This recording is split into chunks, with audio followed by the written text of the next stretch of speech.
The Engineer has no shortage of innovative and exciting overclocks. From the punchy feeling of pump action, the light show of microconductor add-on, and the chaos that is the Fat Boy. But lately I've been wanting to look at the underutilized options of the Engineer to make a setup that is both simple but still equally effective. And sure enough, this led me to a combination of two clean overclocks that I have been missing out on, Stunner and Roll Control, two options that end up creating a banger of a combination. So let me explain how these overclocks keep to the fundamentals of both weapons to make a build that's both simple and clean. Wait. Stop, we're not doing this bit. Turn it off. Turn it off.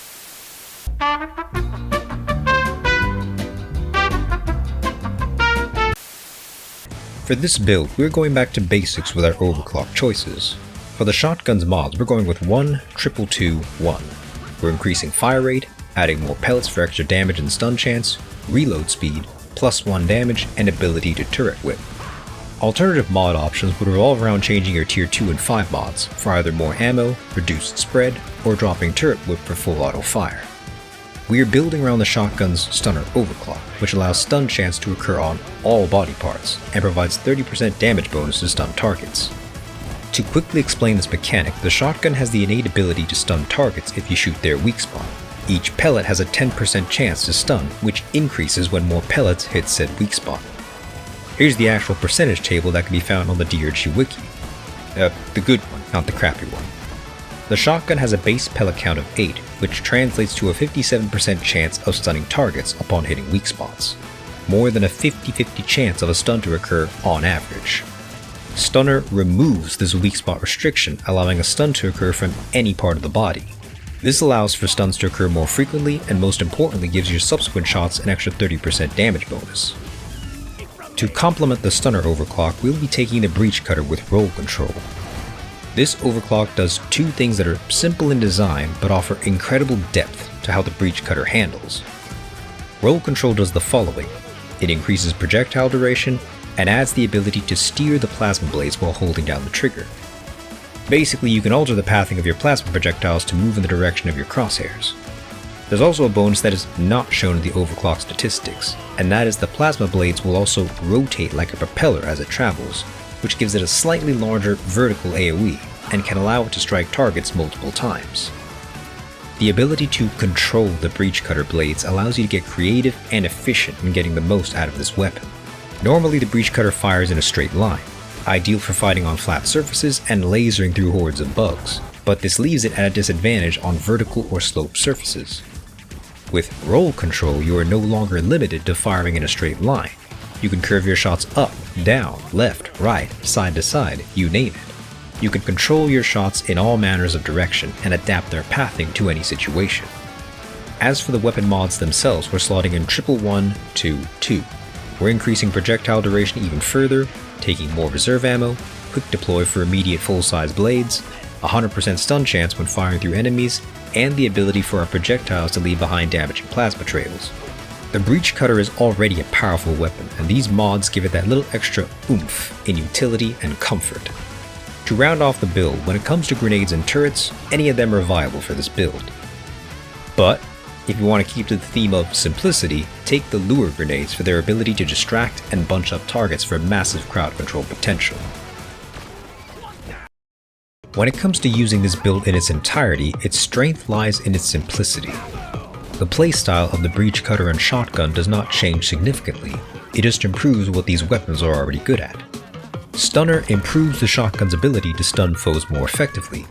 We even gave the shotgun 2 extra pellets in our mod setup, which is not just an increase in damage, but also increases our stun chance to 65%, a valuable utility that is the hallmark of this modification. A stun target is an enemy that is not moving, not using any of their abilities, and is a sitting duck for you and your teammates. And the 30% damage bonus against stun targets also makes your shots hit harder, which is especially valuable against elite units, which typically have higher health pools. It's worth noting that the damage bonus does not have to be exclusively applied by the shotgun. If the target has the stun effect from any other weapon, the bonus will be applied. This is why the breach cutter and turrets synergize so well with this overclock, as they both can be modded to stun enemies, giving you multiple ways of dishing out massive crowd control and capitalizing on stuns to deal significant damage to your enemies. Breach cutter with roll control punches above its weight, so to speak. It may be a clean overclock, but it certainly does not operate like a typical one. The breach cutter is already effective at getting rid of groups of enemies, but roll control gives even more versatility to an already solid weapon. Removing its limit of only firing in a straight line allows it to cover more ground than before, and in turn allows it to more effectively wipe out hordes of bugs. This overclock allows you to tackle not just enemies in front of you, but on the sides, angles, above, below, anywhere. Mastering how to direct your shots will allow you to wreak havoc on enemies, not just on the ground but in the air, on the walls, and even behind cover if you got the skills. And if that wasn't good enough, our tier 4 and 5 upgrades allow the breach cutter to stun targets on hit and leave behind deadly plasma trails that damage any enemies caught in it. If anything, this is my favorite feature of this overclock alone. The ability to not just control the rotating plasma blade, but also creating these wonderful plasma trails that act as additional barriers that the bugs have to get through. And given how far these projectiles can travel, you can make some truly absurd plasma trails. Due to the simple, straightforward nature of this build, there aren't many glaring weaknesses it shares with other overclocks, because, well, it doesn't receive any additional downsides that the base weapons already have. The shotgun is ideal for medium and close range, but becomes less reliable at long range. The breach cutter is your main crowd control weapon that deals immense damage and can deal with groups of enemies.